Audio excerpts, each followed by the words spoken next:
నల్గొండ జిల్లాకు వెళ్దాం. నల్గొండ జిల్లా వ్యాప్తంగా పరిస్థితులు ఏ విధంగా ఉన్నాయి? ఒక హాట్ బర్నింగ్ గా ఉన్న పరిస్థితులు అయితే కనబడుతున్నాయి. నల్గొండ జిల్లాకి సంబంధించి ఈరోజు తాజా అప్డేట్స్ అందించేందుకు మా ప్రతినిధి కిరణ్ అందుబాటులో ఉన్నారు. కిరణ్, ఈరోజు నల్గొండ జిల్లాకు సంబంధించినటువంటి తాజా అప్డేట్స్ ఏంటి? అదేవిధంగా హాట్ గా మారినటువంటి విషయాలు ఏమున్నాయి? ప్రణయ్, ఈ రోజు నల్గొండ జిల్లా విషయానికి వచ్చినట్లయితే ముఖ్యంగా నల్గొండ జిల్లాలో ఏదైతే మరుగుడ మండలం చెర్లగూడెం వద్ద చేపడుతున్నటువంటి ప్రాజెక్టు భూ నిర్వాసితులు ఈ రోజు ఆందోళన చేపట్టడం జరిగింది. గత కొద్ది సంవత్సరాలుగా చెర్లగూడెం వద్ద శివన్నగూడెం గ్రామం వద్ద చేపడుతున్నటువంటి చెర్లగూడెం ప్రాజెక్టులో ఏదైతే భూములు కోల్పోయిన నిర్వాసితులు ఉన్నారో వారికి నష్టపరిహారం చెల్లించడంలో ప్రభుత్వం విఫలం చెందిందని, తమకు నష్టపరిహారం చెల్లించకుండా కాలయాపన చేస్తున్నారనే తోటి ఈ రోజు అక్కడ ఉన్నటువంటి భూ నిర్వాసులందరూ కూడా మునుగోడు నియోజకవర్గ కేంద్రంలో ఆందోళన చేపట్టడానికి మునుగోడుకు వస్తుండగా పోలీసులు అడ్డుకొని వారిని అరెస్ట్ చేయడం జరిగింది. అయితే చెర్లగూడెం రిజర్వాయర్ చేపడుతున్న ఈ నేపథ్యంలో భూములు కోల్పోయిన రైతులకు కేవలం 4 లక్షల రూపాయలు చెల్లించారని, మార్కెట్ ధర ప్రకారం 40-50 లక్షలున్న అక్కడ కేవలం 4 లక్షలు చెల్లించి అదేవిధంగా ఇల్లు కూడా కట్టిస్తానని చెప్పినప్పటికీ ఇంతవరకు మాకు ప్రభుత్వంకి వెళ్ళి అట్లాంటి సహాయ సహకారాలు లేవని నిరాహార దీక్ష 100 రోజుల పైగా నిరాహార దీక్ష చేసినప్పుడు కూడా ఎవరు కూడా ఇంతవరకు మమ్మల్ని కనీసం అధికార పక్షం నుంచి ఎవరు కూడా ఇంతవరకు తమ సమస్య వినకపోగా ఇప్పటి వరకు నష్టపరిహారం చెల్లించడంలో విఫలం చెందారని ఆరోపిస్తూ వారందరూ కూడా ఈ రోజు మునుగోడు మండల కేంద్రానికి తరలి వస్తుండగా వారందరినీ కూడా పోలీసులు ఎక్కడికక్కడే అడ్డుకొని వారిని అరెస్ట్ చేసే ప్రయత్నం చేయగా పోలీసులకు వారికి మధ్య తోపులాట కూడా జరిగింది. వారిని పోలీసులు మమ్మల్ని ఎందుకు వెళ్ళనివ్వడం లేదని, మా సమస్యను చెప్పుకోవడానికి మేము పోయి ఆందోళన చేపడుతుంటే మీరెందుకు ఆపుతున్నారు అన్నప్పటికీ కూడా వాళ్ళందరినీ కూడా మునుగోడుకు చేరకుండా వాళ్ళందరినీ కూడా అడ్డుకున్నారు. అదేవిధంగా వీళ్ళందరికీ సపోర్ట్ గా ఏదైతే తెలంగాణ స్టూడెంట్ యూనియన్ ఉన్నదో వారందరూ కూడా మునుగోడులో ఈ యొక్క భూ నిర్వాసితులకు మద్దతుగా ఆందోళన కూడా చేపట్టడం జరిగింది. వారిని కూడా పోలీసులు అక్కడి నుంచి తరలించి పోలీస్ స్టేషన్ తరలించారు. అయితే మొత్తానికి ఈ యొక్క నాగార్జున సాగర్ ప్రాజెక్ట్ లో భాగంగా ఇక్కడ చెర్లగూడెం వద్ద ప్రాజెక్ట్ నిర్మించి మునుగోడు నియోజకవర్గాన్ని సస్యశ్యామలం చేసే భాగంలో ఇక్కడ శివన్నగూడెం వద్ద చెర్లగూడెం ప్రాజెక్టు నిర్వహిస్తున్నారు.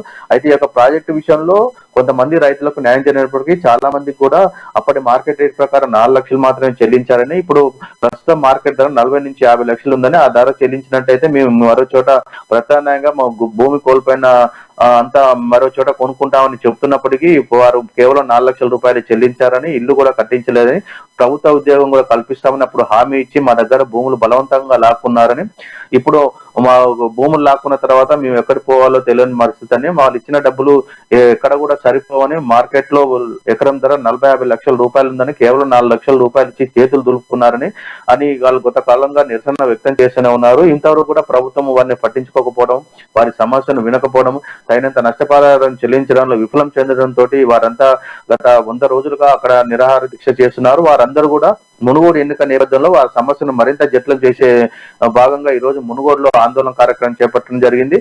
ఆ యొక్క ఆందోళన కార్యక్రమానికి వస్తుండగా ఇటు పోలీసుల వాళ్ళకు తీవ్ర ఉద్రిక్త జరగడంతో కొద్దిసేపు అక్కడ ఉద్రిక్త పరిస్థితి నెలకొంది. వారందరినీ కూడా మునుగోడుకు రాకుండా అడ్డుకొని పోలీసులు అక్కడి నుంచి తరలించడం జరిగింది. వారి మద్దతుగా ఏదైతే మునుగోడు మండల కేంద్రంలో తెలంగాణ స్టూడెంట్ విద్యార్థులు కూడా వారికి మద్దతుగా చేస్తున్న ధర్నాను కూడా వాళ్ళందరూ పోలీసులు అడ్డుకొని వారందరినీ కూడా పోలీస్ స్టేషన్ తరలించడం జరిగింది. మొత్తానికి ఈ రోజు ఉమ్మడి నల్గొండ జిల్లాలో ఈ యొక్క సమస్య ప్రధానంగా ఉంది. ఎందుకంటే ఇటు గత కొద్ది టీఆర్ఎస్ ప్రభుత్వం తర్వాత జిల్లాల్లో ప్రాజెక్టులు నిర్మిస్తున్నారు. ఆ ప్రాజెక్ట్ లో భాగంగా ఎక్కడైనా భూమి కోల్పోయిన వారికి నష్టపరిహారం చెల్లించే భాగంగా యొక్క నష్టపరిహారం చెల్లిస్తున్నారు. కాబట్టి వీరందరూ కూడా తమ డిమాండ్ ను సాధ్యమైనంత త్వరగా పరిష్కరించాలని కోరుతున్నారు. ప్రణయ్, మనం ఒకసారి చూసుకోవచ్చు, భూములకు సంబంధించినటువంటి ఇష్యూలో దాదాపుగా ఎంతమంది రైతులకు సంబంధించినటువంటి భూములు ఇందులో కోల్పోతున్నారు? దాదాపు ఎన్ని ఎకరాలు పోతున్నాయి? దాదాపు చెర్లగూడెం ప్రాజెక్టు దాదాపు 5 టీఎంసీల మేర పెద్ద ప్రాజెక్ట్ గా నిర్మిస్తున్నారు. దీని కింద దాదాపు 1000 ఎకరాలకు పైగా భూమి కోల్పోయిన రైతులు ఉన్నారు. వారందరూ కూడా శివన్నగూడెం గ్రామంతో పాటు చుట్టుపక్కల గ్రామాలన్నీ ఉన్నటువంటి దగ్గర ఉన్నటువంటి రైతులందరూ కూడా ఆ యొక్క ప్రాజెక్ట్ లో భాగంగా భూమిని కోల్పోవడం జరిగింది. అయితే ప్రభుత్వం అప్పుడు మాత్రం మార్కెట్ ధర ప్రకారం మార్కెట్ రేట్ ప్రకారం ధర చెల్లిస్తామని చెప్పినప్పటికీ కూడా వారికి అంతంత మాత్రంగా చెల్లించారని, కేవలం 4.5 లక్షలు 5 లక్షలు మాత్రమే చెల్లించారని, ఇప్పుడు మార్కెట్ లో ఉన్న ప్రకారం ఎక్కడ కూడా 4 లక్షల రూపాయలు మరో చోట మేము కొనుక్కునే పరిస్థితి లేదని, మార్కెట్ రేట్ ప్రకారం 50 లక్షల పైగా ఉన్నటువంటి ఈ యొక్క ధరను చెల్లించినట్లయితే మేము ప్రత్యామ్నాయంగా వేరొక చోట భూములు కొనుక్కుంటామని రైతులందరూ కూడా చెప్తున్నారు. అయితే ప్రభుత్వం మాత్రము అంతానే చెల్లించడం ఇంతవరకు వారికి చేస్తున్నటువంటి ఆందోళన చేస్తున్నప్పటికి కూడా ప్రభుత్వం స్పందించకపోవడంతో వాళ్ళు ఆందోళన మరింత ఉధృతం చేశారు. గత 100 రోజుల పైగా వారు నిరాహార దీక్ష కూడా చేయడం జరిగింది అక్కడ. అయితే ఈ యొక్క నిరాహార దీక్షలో భాగంగా ఈ రోజు మునుగోడు మండల కేంద్రంలో అన్ని సంఘాలు మద్దతు తెలపడంతో మునుగోడు ఆందోళన కార్యక్రమం చేపట్టడానికి వారందరూ కూడా శివనగూడెం, మరుగుడ నుంచి వాళ్ళందరూ కూడా మునుగోడు చేరుకునే లోపే పోలీసులు వీళ్ళందరినీ కూడా అరెస్ట్ చేయడం జరిగింది. ఏదేమైనా కూడా ఇక్కడ రైతులు కాబట్టి ఈ రైతులందరూ కూడా ప్రభుత్వం న్యాయం చేయాల్సిన అవసరం ఉంది. మార్కెట్ రేట్ ప్రకారం చెల్లించినట్టయితే వారు మరొక చోట భూమి కొనుగోలు చేసి వారు సొంతంగా వ్యవసాయం లేకపోతే ఆ కుటుంబంలో ప్రత్యామ్నాయంగా ఏదైనా ఉద్యోగం కానీ మరొక చోట ప్లేస్ కానీ ఇచ్చినట్టయితే వాళ్ళు వ్యవసాయం చేసుకునే పరిస్థితి ఉంది. ప్రణయ్, సంబంధించినటువంటి భూములు సేకరించే ముందు రైతులకు సంబంధించినటువంటి రైతులకు సంబంధించి మాట్లాడే విషయం కావచ్చు, వాళ్ళని నచ్చపుచ్చేటువంటి ప్రయత్నం కావచ్చు, స్థానికంగా ఉన్నటువంటి నేతలందరూ కూడా చేసేటువంటి ప్రయత్నం చేస్తూ ఉంటారు కదా. అయితే నేపథ్యంలో వీళ్ళకి సంబంధించి రైతులకు సంబంధించినటువంటి విషయంలో మనం చూసుకుంటే వాళ్ళకి సంబంధించి ఏమైనా బుజ్జగించేటువంటి ప్రయత్నం చేశారు గతంలో?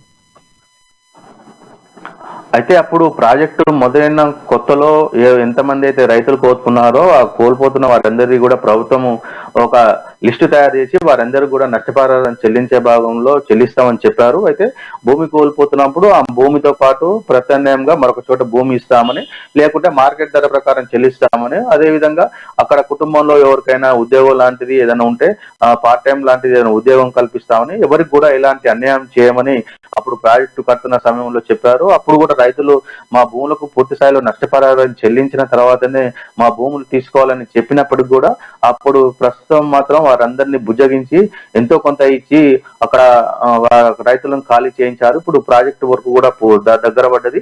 ఆ యొక్క ప్రాజెక్టు పూర్తయిన తర్వాత మాకు నష్టపరిహారం రాదని గ్రహించినటువంటి రైతులు తమ యొక్క ఆందోళన ఉధృతం చేశారు. ఏదైతే మాకు భూములు లాక్కున్నారో ఆ భూములకు మార్కెట్ రేటు ప్రకారం చెల్లిస్తే మా కుటుంబాలు రోడ్డున పడవని, మేము కూడా ప్రత్యామ్నాయంగా మరొక చోట వ్యవసాయం చేసుకుంటామని, అదేవిధంగా ఇల్లు కోల్పోయిన వారికి కూడా ఇండ్లు కట్టిస్తామని అప్పుడు చెప్పారు. ఇంతవరకు కూడా అది కూడా జరగలేకపోవడంతో ఆ రైతులు తీవ్ర కోపగుప్తులైనారు. అక్కడ ఉన్నట్టు కొంతమంది గిరిజనులు కూడా ఈ యొక్క భూములు కోల్పోయిన వారిలో ఉన్నారు. వారందరూ కూడా ఈ రోజు ఆందోళన చేపట్టడానికి మరి మునుగోడుకు వస్తుండగా ఈ రోజు పోలీసులు అడ్డుకోవడం జరిగింది. వారందరికీ కూడా న్యాయం చేయాలని అఖిల పక్షాల ఆధ్వర్యంలో కూడా వారందరికీ మద్దతు కూడా తెలపడం జరిగింది. అన్ని పక్షాలు కూడా రైతులకు అండగా నిలవడం జరిగింది. కాంగ్రెస్ తో పాటు బీజేపీ, అదేవిధంగా కోదండరాం వీరందరూ కూడా వచ్చి వారికి సంఘీభావం కూడా తెలపడం జరిగింది. అయినప్పటికీ కూడా ప్రభుత్వంలో ఏమాత్రం చలనం లేకపోవడంతో వారి ఈ యొక్క ఆందోళన ఉద్రిక్తం చేసే పరిస్థితుల్లో అయితే కనబడుతున్నారు. ఎందుకంటే ఈ నెలలో ఎన్నికల నోటిఫికేషన్ వచ్చే అవకాశం ఉంది. ఈ యొక్క ఎన్నికల నేపథ్యంలో ఈ సమస్యను మరింత జటిలం చేసినట్టయితే ప్రభుత్వం ఇప్పటికైనా దిగవస్తుందని, మా యొక్క సమస్యను పరిష్కరిస్తుందని రైతులందరూ కూడా అదే ఆవేదనతో ఉన్నారు. ఈ యొక్క సమస్యను తీసుకొచ్చినట్టయితే ఎన్నిక నేపథ్యంలో తమ యొక్క సమస్య పరిష్కారం అవుతుందన్న నేపథ్యంలో ఈ సమస్యను పై స్థాయి వరకు తీసుకుపోయే క్రమంలోనే వీళ్ళందరూ కూడా ఆందోళన చేపట్టడం జరిగింది. అయితే ఆందోళన మాత్రం ప్రభుత్వం అణచివేసే క్రమంలోనే వీళ్ళందరినీ కూడా అరెస్ట్ చేయడం జరిగింది. ప్రణయ్.